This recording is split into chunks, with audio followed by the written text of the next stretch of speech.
Good morning बच्चों, welcome to Comet Learning classes. आप सबका वेलकम कॉमेट लर्निंग के यूट्यूब चैनल पे बहुत स्वागत है। हमने अपना चैप्टर कॉम्प्लेक्स नंबर स्टार्ट किया था। कॉम्प्लेक्स नंबर में हमने उसके बहुत सारे टॉपिक्स देख लिए थे, ठीक है। ये हमारा उस चैप्टर का लगभग 5वां वीडियो रहेगा। आज हमारा टॉपिक बहुत ही इंपॉर्टेंट है। कॉम्प्लेक्स नंबर में एक बहुत ही अच्छा रोल है उस टॉपिक्स का भी, ठीक है। उसका बहुत काम भी आता है हमारे ऊपर, उसके ऊपर क्वेश्चंस भी बहुत आते हैं। हम लोग ये जो वीडियोस वगैरह है हमारा स्टेट बोर्ड से ही रिलेटेड है। कुछ कंसेप्ट है जो स्टेट बोर्ड में हमारे एमएच बोर्ड में नहीं है, उसको तभी अपन कवर करने की कोशिश कर रहे हैं, ठीक है।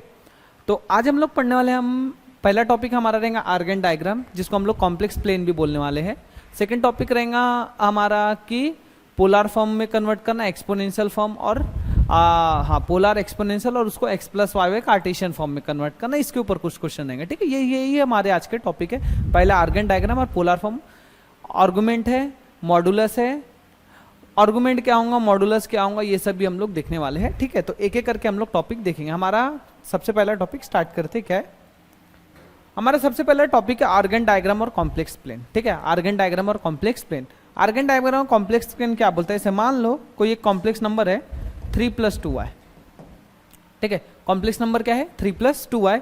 तो इसमें जो पहली वैल्यू रहती है x की और दूसरी वैल्यू क्या रहती है y की। तो आर्गन डायग्राम क्या बोलता है, जो कॉम्प्लेक्स नंबर जो हमारा रहता है, ठीक है, वो एक ये कॉम्प्लेक्स प्लेन, ये जो कॉम्प्लेक्स नंबर है इसको पर्टिकुलर एक प्लेन में प्लॉट करवा देता है ना। जैसे हम लोग ग्राफ में पॉइंट्स प्लॉट करते थे, जैसे मान लो 2,3 रहता था तो इधर 2,3 x 2 का रहता था, y 2 का।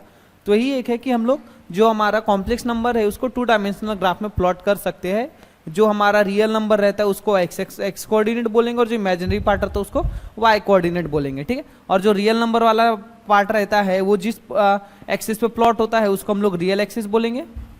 और जो इमेजिनरी पार्ट वाला रहता है वो कौन से एक्सिस पे आता है, y एक्सिस पे, उसको हम लोग इमेजिनरी एक्सिस बोलेंगे। कौन सा एक्सिस बोलेंगे, इमेजिनरी एक्सिस बोलेंगे। देखो क्या बोला, diagram which represent complex number by points in a plane, ठीक है। पॉइंट्स के थ्रू, अभी जैसे मान लो कोई पॉइंट ऐसा लिख रहा -2,3, आप फिर इसको बोलेंगे कि भैया बताइए कॉम्प्लेक्स नंबर कैसा लिखना है। तो इसको हम लोग ऐसा लिखेंगे कॉम्प्लेक्स नंबर को, -2 + 3 है। पहला वाला रियल पार्ट, दूसरा वाला इमेजिनरी पार्ट। पहला वाला रियल पार्ट और दूसरा वाला कौन सा पार्ट, इमेजिनरी पार्ट, ठीक है। हो गया। कोई भी कॉम्प्लेक्स नंबर को प्लेन में रिप्रेजेंट करेंगे किसका यूज करके, रियल और इमेजिनरी एक्सिस का। उसी प्लेन को हम लोग क्या बोलेंगे, उसी डायग्राम को आर्गन डायग्राम बोलेंगे, या क्या फिर बोलते हैं कॉम्प्लेक्स प्लेन बोलते हैं। आर्गन डायग्राम बोलेंगे या फिर क्या बोलेंगे, कॉम्प्लेक्स प्लेन बोलेंगे, ठीक है। कॉम्प्लेक्स नंबर को प्लेन के अंदर रेफरेंस पॉइंट के द्वारा प्लॉट करना, उसी डायग्राम को हम लोग क्या बोलते हैं, आर्गन डायग्राम बोलते हैं, ठीक है। क्वेश्चन इसके ऊपर ऐसा ही रहेगा कि कोई कॉम्प्लेक्स नंबर दे दिया रहेगा और उसको बोलेगा कि ग्राफ में प्लॉट करो, उसको बोलेगा कहाँ प्लॉट करो, ग्राफ में, ठीक है। चलो देखो क्या बोला है, इफ z मेरा कितना है 5 + 3 है, then represent z bar mod of z minus of mod of z bar, ठीक है। तो इसको प्लॉट करने के लिए कुछ नहीं, पहले मैं ग्राफ बना लेता हूँ कि मेरे को कैसे लेने का है। आप लोग रफ डायग्राम ही बनाना है, फिर ये ग्राफ में यूज नहीं करना है। 1 2 3 4 5, 1 2 3 4 5, -1 -2 -3 -4 -5, -1 -2 -3 -4 -5, ठीक है। अब देखो उसने z एक एक कॉम्प्लेक्स नंबर में निकालते जाता हूँ। पहला बोला है z 3 + 5 है, मतलब कौन सा पॉइंट हो गया 3,5।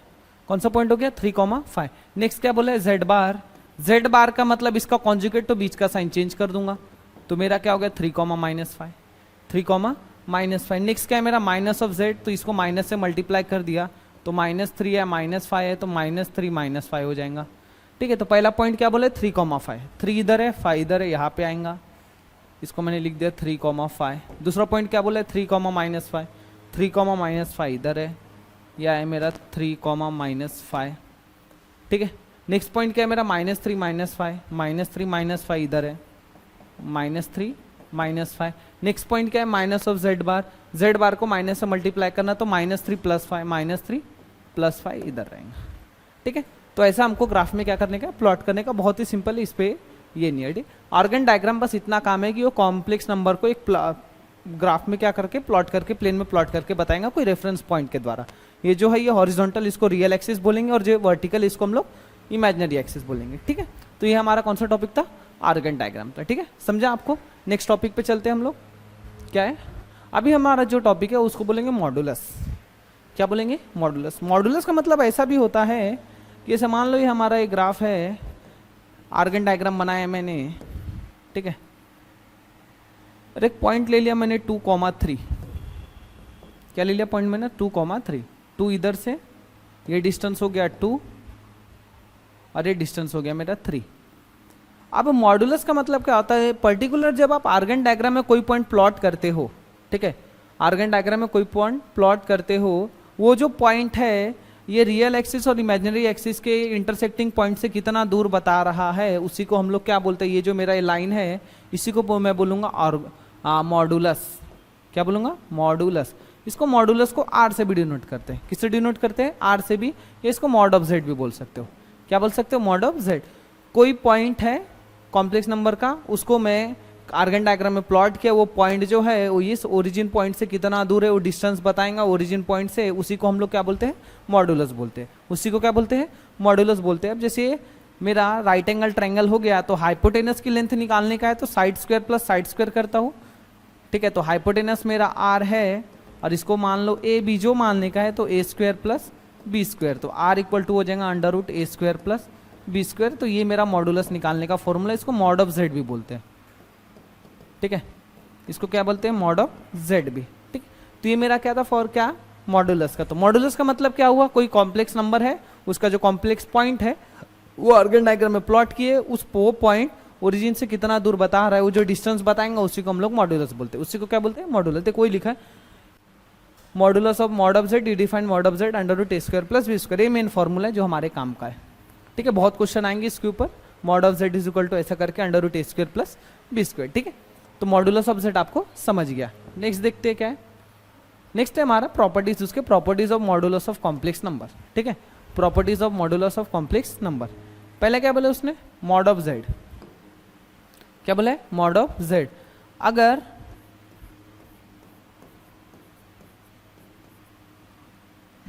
मॉड ऑफ जेड रियल आ रहा, सॉरी,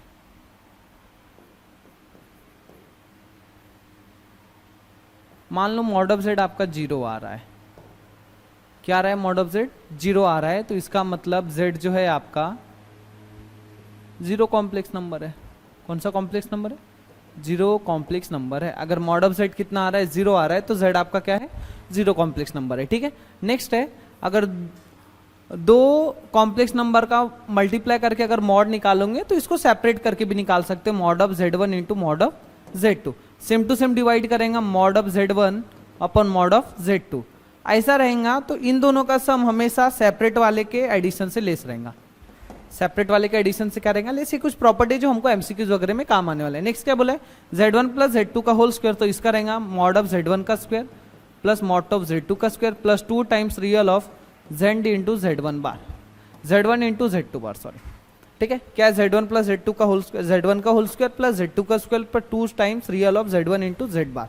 इसका क्या होगा, सेम फॉर्मूला है, मॉड ऑफ z1 का whole square plus mod of z2 का होल स्क्वायर, प्लस की जगह क्या हो जाएगा, minus 2 times real of z1 into z2 का बार। बार आया मतलब कॉन्जुगेट, बार आया मतलब कॉन्जुगेट, ठीक है। नेक्स्ट है, अगर z1 इंटू z2 किसके बराबर है, मॉड ऑफ z का होल स्क्वायर के बराबर है, ठीक है। 2 कॉन्जुगेट का मल्टीप्लाई उसके मॉड ऑफ z के होल स्क्वायर के बराबर रहता है, क्योंकि मॉड ऑफ z का होल स्क्वायर की वैल्यू रहती है under root a square plus b square. किसके बराबर रहती है, अंडर रूट, सॉरी, इसके बराबर रहती है ए स्क्वायर प्लस बी स्क्वायर के बराबर, ठीक है। किसके बराबर रहती है, मॉड ऑफ जेड स्क्वायर की value under root a square plus b square बराबर, ठीक है। ये कुछ प्रॉपर्टी है जो हमको एमसीक्यूज वगैरह जब करेंगे, आप करोगे ना बुक्स में जो एमसीक्यूज है वो अगर सॉल्व करोगे तो वहाँ पे कुछ काम में आता है डायरेक्ट ही। कई की क्वेश्चन में भी रहता है जहाँ हम डायरेक्ट की प्रॉपर्टी अप्लाई कर लेंगे, ठीक है। वेरीफाई वगैरह करने के लिए तो हमको ऑलरेडी पता रहता है कि ये सब प्रॉपर्टी अप्लाई होना ही है, ठीक है। चलो नेक्स्ट देखो, नेक्स्ट क्या है, नेक्स्ट टॉपिक है हमारा आर्गुमेंट एम्पलीट्यूड, ठीक है। क्या है, आर्गुमेंट और एम्पलीट्यूड। जैसे मॉडुलस हमने देखा, तो मॉडुलस का मतलब क्या था कि मॉडुलस का मतलब वो होता है कि कोई अगर कॉम्प्लेक्स नंबर है उसको मैंने कोई कॉम्प्लेक्स प्लेन में प्लॉट किया, तो वो जो है इंटरसेक्शन पॉइंट के इमेजिनरी और रियल एक्सिस के इंटरसेक्शन पॉइंट से कितना दूर है, वही हमको कौन बताता था, मॉडुलस बताता था। कौन बताता, मॉडुलस। अब आर्गुमेंट क्या बताता है, आर्गुमेंट बोलो चाहे एम्पलीट्यूड बोलो, आर्गुमेंट और एम्पलीट्यूड का मतलब है कि जो आपने वो प्लेन में प्लॉट किया है पॉइंट कॉम्प्लेक्स नंबर का, वो पर्टिकुलर रियल एक्सिस से कितने डिग्री का एंगल बना रहा है, ठीक है, रियल एक्सिस से कितने डिग्री का एंगल बना रहा है, वही जो एंगल है उसी को हम लोग एम्पलीट्यूड बोलेंगे, उसी को हम लोग क्या बोलेंगे, एम्पलीट्यूड बोलेंगे। जैसे देखो ये मैंने एक कॉम्प्लेक्स प्लेन में प्लॉट किया, 1 2 3 -1 -2 1 2 3, यहाँ पे एक पॉइंट लिया मैंने 3,3, यहाँ से ऐसा और ये ऐसा है, ये 90 डिग्री है। तो ये जो है ये मेरा रियल एक्सिस है, रियल एक्सिस से ये जो मेरा ऑर्गन पॉइंट है, कॉम्प्लेक्स पॉइंट, ये कितने डिग्री का एंगल बना रहा है, इसका मॉडुलस रियल एक्सिस से मॉडुलस कितने डिग्री का एंगल बना रहा है, उसी को इसी थीटा को हम लोग क्या बोलते हैं, आर्गुमेंट। क्या बोलेंगे, आर्गुमेंट। और इसी को क्या बोलते हैं, एम्पलीट्यूड। इसी को क्या बोलते हैं, एम्पलीट्यूड। ठीक, अब जैसे मान लो इसका फॉर्मूला देखो कैसे है, इसको मान लिया मैंने ए और इसको मान लिया मैंने बी, ये थीटा है मेरा, ये क्या है मेरा थीटा। तो पहले साइन थीटा निकालता हूँ। साइन थीटा क्या होता है, अपोजिट, ये क्या है मेरा आर है, ये क्या है मेरा आर है, आर मतलब अभी हमने देखा था मॉडुलस। तो साइन थीटा क्या होता है, अपोजिट अपॉन हाइपोटेनस, तो बी बाय आर हो जाएगा। कॉस थीटा क्या होता है, एडजेक्शन upon hypotenuse, A by R हो जाएगा। तो टेन थीटा क्या होगा मेरा, टेन थीटा होगा B by R upon A by R, R से आर कैंसल, तो टेन थीटा हो जाएगा बी बाय ए। ठीक है, टेन थीटा क्या हो जाएगा, बी बाय। इसी को ऐसा लिख सकते हैं, theta equal to tan inverse B by, theta equal to tan inverse B by. ठीक है, ये समझा। लेकिन ये तो हमने एंगल निकाल, लेकिन ये पर्टिकुलर अभी जैसे हमने इसको सॉल्व किया तो मेरा फर्स्ट क्वाड्रेंट में आ रहा, तो अब ना हर क्वाड्रेंट के हिसाब से इसका फॉर्मूला चेंज होता जाएगा, हर क्वाड्रेंट के हिसाब से। जैसे मान लो जैसे कोई पॉइंट है, दोनों पॉजिटिव है, तो मेरा फर्स्ट क्वाड्रेंट में लाया होता, तो फर्स्ट क्वाड्रेंट के हिसाब से थीटा अलग निकलेगा। कोई पॉइंट है जैसे मैंने -1,2 लिखा, तो कौन से क्वाड्रेंट में आएगा, सेकंड क्वाड्रेंट में आएगा। तो सेकंड क्वाड्रेंट का थीटा निकालने का फॉर्मूला है tan inverse B by A plus pi, tan inverse B by A plus pi. अब जैसे दोनों माइनस है, तो थर्ड क्वाड्रेंट का निकालने का फॉर्मूला है tan inverse B by A minus pi, और फोर्थ क्वाड्रेंट का निकालने का फॉर्मूला है tan inverse B by A plus pi, B by A plus पाई। ठीक, ये तो है हमारा निकालने का, एंगल निकालने का, कैसे निकालने का है। ठीक है, साइन थीटा ये आया, tan theta equal to b by r, tan theta equal to b by, ये ऐसा करके आया हमारा कि कैसे निकालने का है इसको। मेन है ये हमारा। एक और भी चीज़ है जो हम लोग शॉर्टकट देखेंगे, जो इसको हम लोग, ये जो है हमारा है ना, ये तो आर्गूमेंट है, हम लोग ना प्रिंसिपल आर्गूमेंट करके भी निकालेंगे कि पर्टिकुलर। जैसे अभी देखो, मान लो मैं बोला कि tan π/4 की वैल्यू 1 होती है, tan π/4 की वैल्यू कितनी होती है, 1 होती है। तो वैसे ही tan 3π/4 भी कितना होता है, 1 होता है।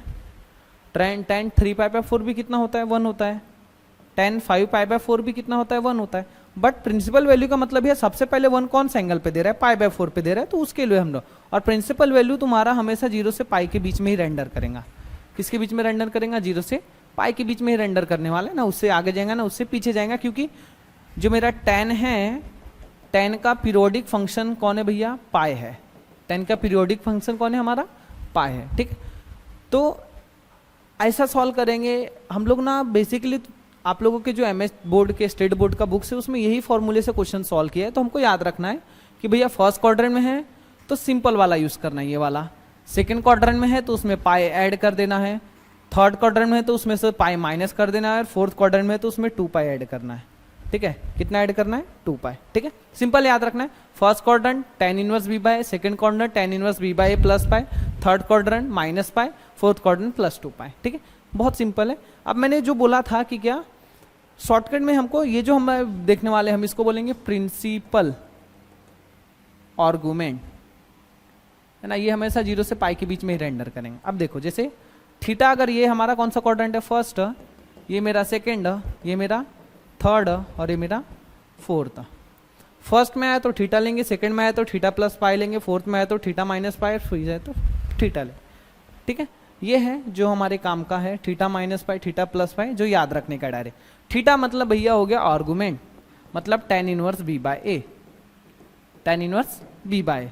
Theta equal to tan inverse B by, second में थीटा प्लस पाई, थर्ड में थीटा माइनस पाई, और इसमें थीटा, और थीटा प्लस 2 पाई भी लिख दोगे तो भी कोई दिक्कत नहीं है। ठीक है, तो ऐसा हमको इसको क्वेश्चन को सॉल्व करने का है। तो समझ गया होगा आपको आर्गुमेंट क्या होता है, और एम्पलीट्यूड क्या होता है, मॉडुलस क्या होता है, आर्गन डायग्राम क्या होता है। आगे देखो क्या दिया है, प्रॉपर्टीज है। क्या है, properties of argument. Properties of argument. पहले क्या बोला कि अगर दो z1 और z1 का आर्ग का मल्टीप्लाई है तो उसको आप सेपरेट भी लिख सकते हो, आर्ग ऑफ z1 आर्ग ऑफ z2, क्योंकि z1 और z2 अब आर्ग की बात करें तो या एंगल ही होंगे, वो क्या होंगे, एंगल मतलब पर्टिकुलर स्केलर क्वांटिटी रहेंगे, क्या रहेंगे, स्केलर क्वांटिटी रहेंगे। चलो आर्ग ऑफ z1 मतलब इसको ऐसे लिखते हो आर्ग of z1 bar आर्ग of z2। अब आर्ग ऑफ z और उसके कॉन्जुगेट का प्लस करोगे तो हमेशा आंसर कितना आएगा, 0। कोई कॉम्प्लेक्स नंबर है और उसके कॉन्जुगेट का कोई कॉम्प्लेक्स नंबर और उसके कॉन्जुगेट का कॉम्प्लेक्स नंबर, कॉम्प्लेक्स नंबर है और उसके और उस कॉम्प्लेक्स नंबर का कॉन्जुगेट का, दोनों के एंगल को जब भी प्लस करेंगे तो आंसर कितना आएगा, 0। आंसर कितना आएगा, 0, क्योंकि दोनों एक ही लाइन में आने वाले हैं। दोनों किस में लाइन में आने वाले, एक ही लाइन में वाले। नेक्स्ट है इफ आर्ग ऑफ z, ठीक है। नेक्स्ट क्या बोला, इफ आर्ग ऑफ z कितना आ रहा है, 0। आर्ग ऑफ z कितना आ रहा है, 0 आ रहा है।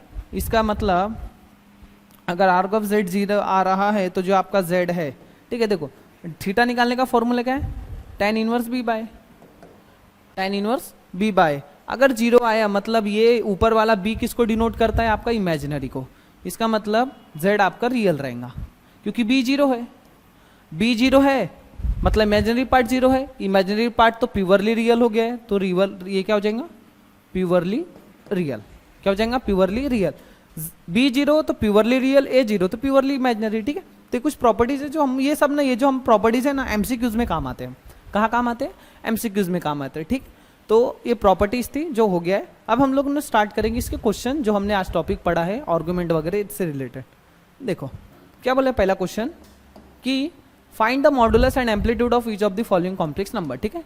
Find the modulus and amplitude of the beach of the following complex number. नीचे दिए जो भी क्वेश्चन दिए उनका एम्पलीट्यूड भी निकालना है और मॉडुलस भी निकालना है। एम्पलीट्यूड भी निकालना है और क्या निकालने का है, मॉडुलस भी निकालने का। तो एक एक चीज करके हम लोग सॉल्व करते हैं। पहला करके मान लेंगे let z is equal to 7 - 5 है।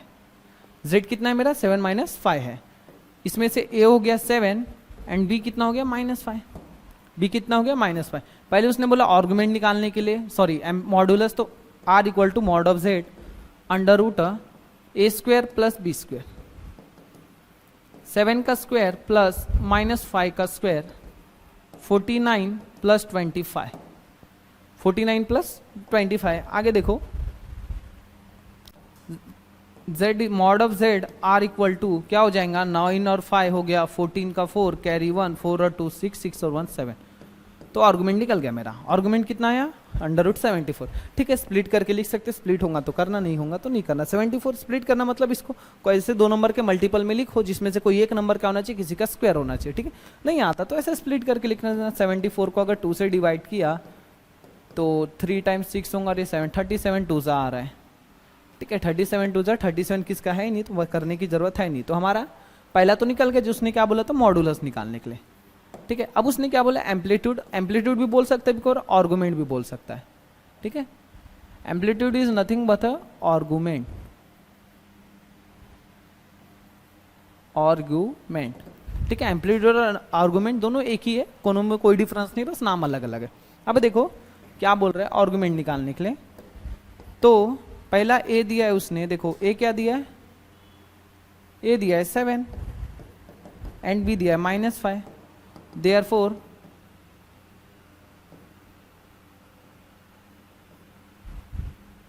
सेवन -5 लाई इन कौन सा क्वाड्रेंट, फोर्थ क्वाड्रेंट। कौन सा क्वाड्रेंट, फोर्थ क्वाड्रेंट। अब जब ये फोर्थ क्वाड्रेंट में लाई हो रहा है तो हमारे देखो फोर्थ क्वाड्रेंट का फॉर्मूला क्या था, theta equal to tan inverse b/a plus 2π, ठीक है। b/a प्लस 2π, tan इनवर्स जैसे का वैसा। b कितना है, -7/a प्लस 2π।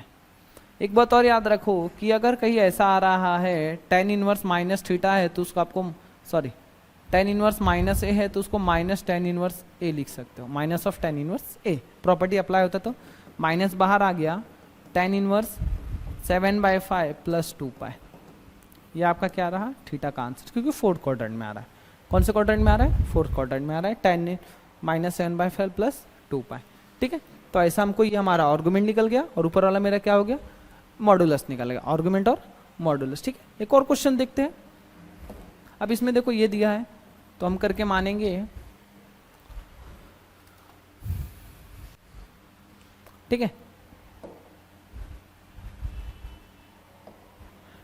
क्या क्वेश्चन क्या दिया है, सेम ही है कि इसमें मॉड्यूलस और एम्पलीट्यूड ही निकालना है, ठीक है, मॉड्यूलस और एम्पलीट्यूड निकालना है। तो z करके माना इसको √3 प्लस रूट आए, ठीक है, z करके इसको माना कितना √3 प्लस रूट आए। तो यहाँ से हमारा a है √3 और b कितना है √2, a √3 और b कितना है √2। पहले r निकालूंगा मतलब मॉड ऑफ z, पहले r निकालूंगा मतलब mod of z। Mod of z मतलब क्या होता है, √a² plus b², √a² plus b²। अब देखो √a मतलब कितना है √3 का स्क्वायर और b मतलब कितना है √2 का स्क्वायर। स्क्वायर से स्क्वायर रूट कैंसल, स्क्वायर से स्क्वायर रूट कैंसल, 3 बचा और इधर 3 + 2 कितना आया 5। r निकल गया, r मतलब क्या है आपका मॉडुलस, r मतलब क्या है आपका मॉडुलस है, ठीक है, मॉडुलस निकल गया। अब हमारा ये है, ठीक है, क्या था 3, √2। देखो दोनों पॉजिटिव, ये भी पॉजिटिव ये भी पॉजिटिव, लाई इन कौन सा क्वाड्रेंट, फर्स्ट क्वाड्रेंट। कौन सा क्वाड्रेंट, फर्स्ट क्वाड्रेंट, ठीक है, कौन से क्वाड्रेंट में आएगा, फर्स्ट क्वाड्रेंट में आएगा। देयरफॉर अगर फर्स्ट क्वाड्रेंट निकाले तो थीटा क्या होता है मेरा tan इनवर्स b/a। थीटा क्या होता है tan inverse b/a। tan inverse जैसे का वैसा √3/√2, ठीक है, tan इनवर्स कितना आ गया √3/√2। ये मेरा क्या निकल गया थीटा, सॉरी मैंने गलत लिखा, सॉरी गलत हो गया, b आना चाहिए √2/√3, √2/√3। तो इसको ऐसा लिख सकता हूँ tan इनवर्स, ठीक है, कोई एंगल नहीं है इसका तो वो ऐसे ही रहेगा, समझा। तो ये था मेरा क्या मॉड्यूलस और आर्गुमेंट फाइंड आउट करना। क्या फाइंड आउट करना, मॉड्यूलस और आर्गुमेंट, ठीक है। चलो आगे देखो, एक और क्वेश्चन है, इसको भी देख लेते हैं, डायरेक्टली करते इसको, ठीक है। डायरेक्ट मॉड ऑफ z निकालता हूँ, √-8 का स्क्वायर 64 हो जाएगा और 15 का स्क्वायर 225, -8 का स्क्वायर 64 और 15 का स्क्वायर कितना हो जाएगा 225। 5 + 4 9, 6 + 2 8 और 2 जैसे का वैसा 289 किसका स्क्वायर है अपना 17 का स्क्वायर है।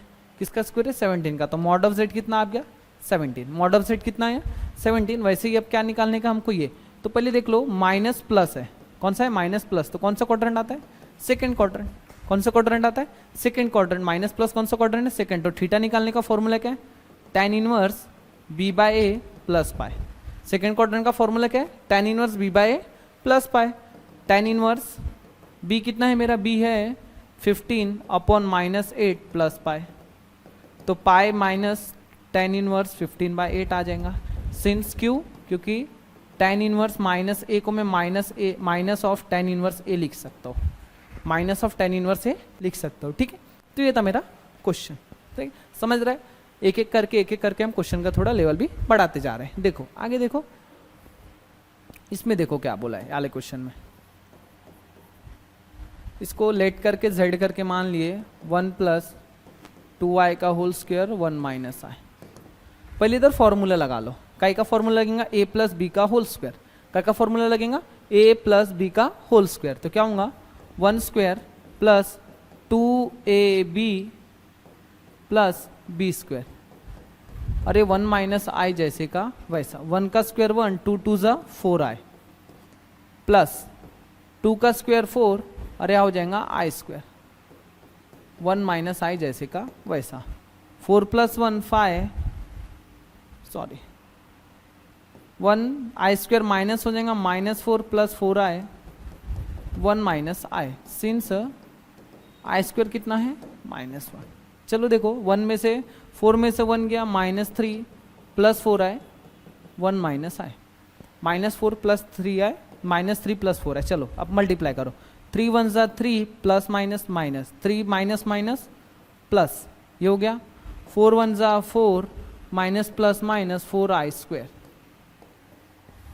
ठीक है। देखो क्या क्या 3 × 1 = 3, ये इसको ये इसको और इसको दोनों एक में से एक बार मल्टीप्लाई होंगे, ठीक है। चलो 3 × 1 = 3 minus minus minus plus 3i हो जाएगा 4i -4i², -3 + 7i, i² -1 और ये कितना हो जाएगा +4, तो 1 + 7i। अब ये आ गया लगभग पहला ही क्वेश्चन था। पहले ही देख लो दोनों प्लस है, मतलब आपका थीटा कौन से क्वाड्रेंट में आएगा फर्स्ट क्वाड्रेंट में। थीटा कौन से क्वाड्रेंट में आएगा फर्स्ट क्वाड्रेंट में आएगा, ठीक है, समझा। तो ये था हमारा आर्गुमेंट और मॉड्यूलस का क्वेश्चन, ठीक है। ये देखो ये वाला क्वेश्चन, इसमें भी कुछ नहीं है, बस क्वेश्चन क्या किया उसने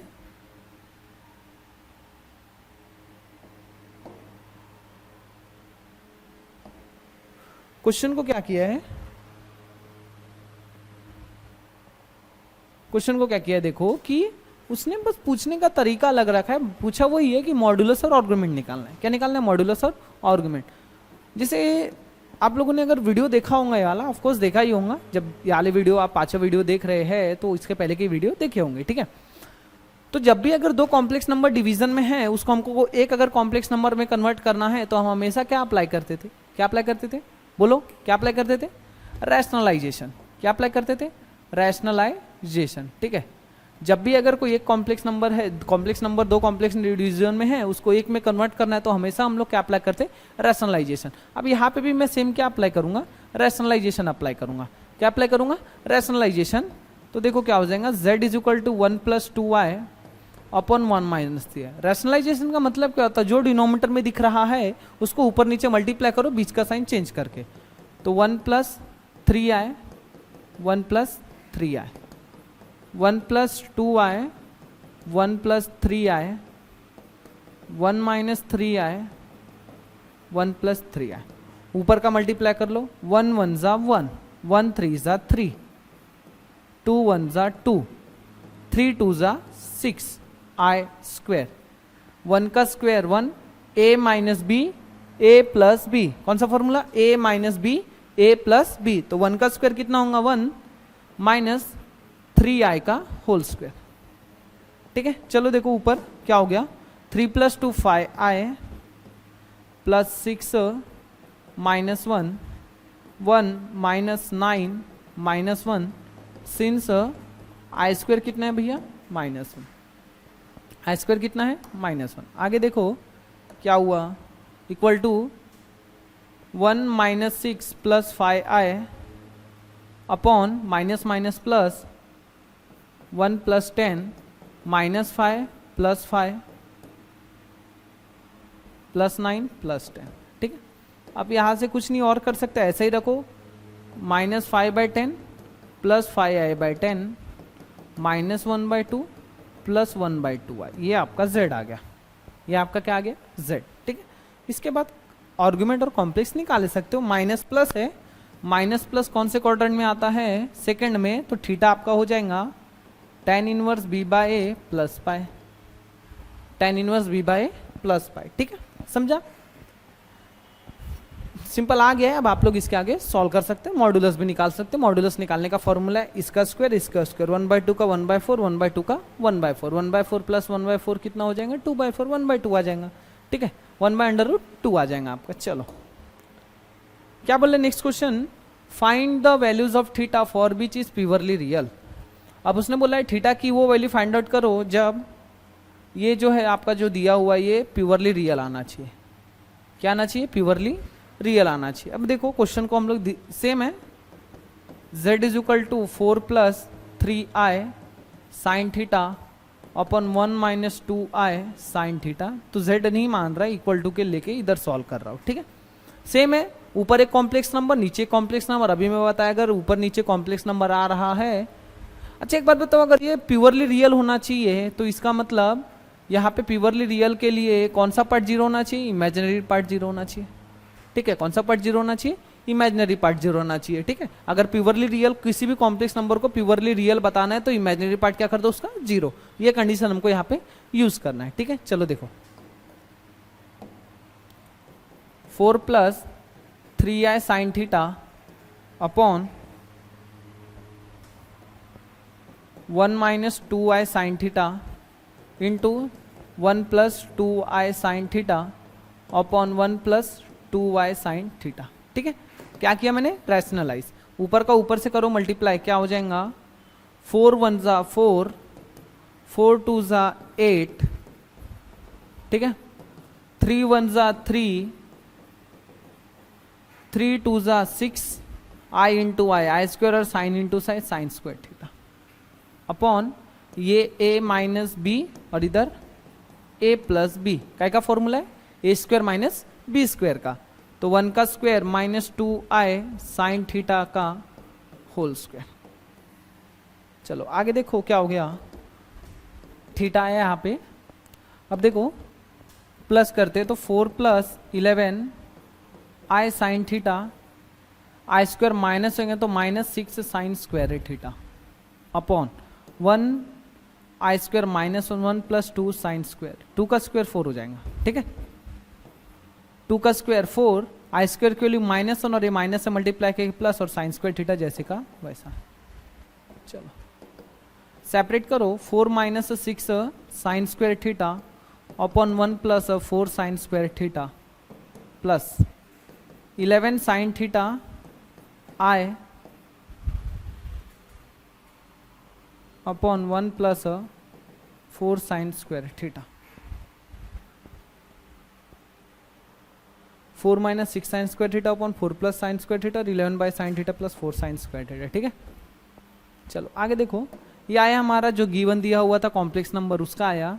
अब उसने क्या बोला था, z is purely real, that is imaginary of z किसके बराबर रहेगा आपका 0 के बराबर, ठीक है। अगर कोई कॉम्प्लेक्स नंबर प्योरली रियल है मतलब उसका इमेजिनरी पार्ट क्या है 0 है, प्योरली इमेजिनरी है तो रियल पार्ट क्या रहेगा 0। तो therefore 11 sine theta upon 1 plus 4 sine square theta किसके बराबर हो गया आपका 0 के बराबर। किसके बराबर हो गया 0 के बराबर। आगे देखो, डिवाइड उधर जाके multiply 11 sine theta equal to 0 into, तो sine theta equal to 0 by 11, तो साइन थीटा कितना हो गया आपका 0। अब एक बात और, डायरेक्ट फॉर्मूला भी ऐसा भी समझ जाओ, देखो साइन थीटा 0 कब कब होगा, साइन थीटा 0 कब कब होगा। एक तो आप जैसे बोलोगे तो भैया आप बोलेंगे साइन 0 0 होता है, फिर बोलेंगे साइन पाई 0 होता है, फिर बोलेंगे साइन 2 पाई 0 होता है, लेकिन ऐसा कितने तक, ठीक है। तो ऐसा मेरा ग्राफ रहता है साइन का, यहाँ 0 रहेगा, इधर +1 और इधर -1, ये यहाँ पे भी 0 डिग्री, इधर पाई बाय 2, इधर पाई, ठीक है, इधर 3 पाई बाय 2, इधर 2 पाई, 5 पाई बाय 2, 3 पाई। अगर आप देखोगे कि मेरा 0 पे 0 है, पाई पे 0 है, 2 पाई पे 0 है और 3 पाई पे भी कितना है 0, 0 पाई, 2 पाई, 3 पाई, 4 पाई, 5 पाई, 6 पाई, 7 पाई, सब पाई पे कितना रहने वाला है 0। तो इसका मतलब ये फॉर्मूला भी है डायरेक्ट ऐसा कि अगर मान लो कि साइन थीटा 0 है तो थीटा n पाई होता है ना, n belongs to integer. n किसको बिलोंग करता है इंटीजर, डायरेक्ट फॉर्मूला भी याद रखो, लेकिन यहां से निकला है वो, ठीक है। तो देयरफॉर थीटा इक्वल टू क्या हो जाएगा n पाई, और n किसको बिलोंग करेगा इंटीजर को, थीटा n इंटीजर रहेगा, थीटा रहेगा n पाई, ठीक है। n पाई पर्टिकुलर सिर्फ पाई ही नहीं लेना, क्योंकि 0 भैया 0 पे भी देता है, पाई भी देता है, कितने लो तो जितने एंगल रहेंगे सबके लिए है वो, जितने एंगल रहेंगे सबके लिए, क्योंकि पर्टिकुलर यहाँ पे उसने कुछ बोला ऐसा नहीं है, ठीक है। तो आज के वीडियो में इतना ही। अगर आपको वीडियो अच्छी लगी हो तो वीडियो को लाइक करें, चैनल पर नए हो तो चैनल को सब्सक्राइब करें और वीडियो को ज़्यादा से ज़्यादा शेयर करें, ठीक है।